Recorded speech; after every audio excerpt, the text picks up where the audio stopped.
сега да продолжиме со обичните новости. Петар? Траорни сцени низ Македонија. Палмите кои ги плативме 500.000 евра и официјално се мртви. Луѓе се собираат да им одадат последна почит.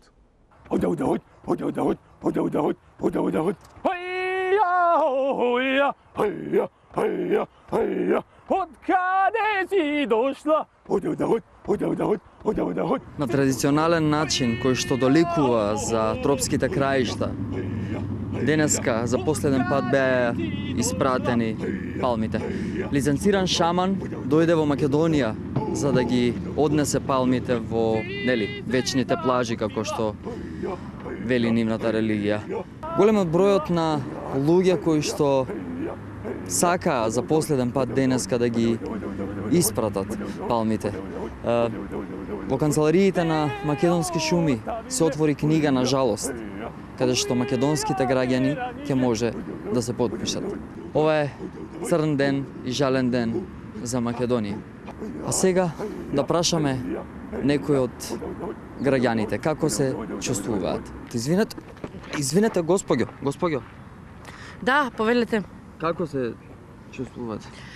Крш, значи целата ситуација е крш. Дома ние не можеме да се собериме една недела, значи цело семејство жали и плюс сега гледам некои пагански обичаи таму нешто.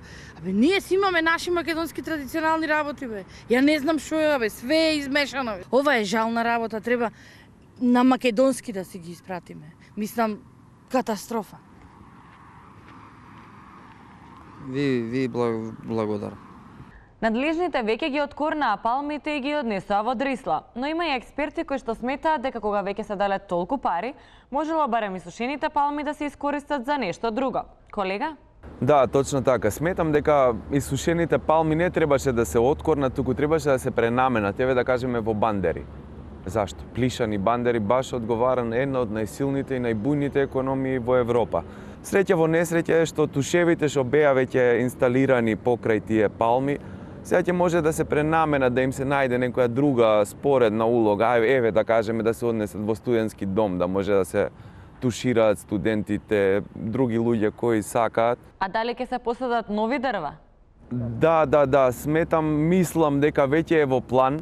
И јас лично сметам дека треба да се посадат нови македонски бујни, јаки, силни дрва со бујни гранки, да може да се рекреираат луѓето покрај нив кои сака рекреативно да земе да се обеси и така натака.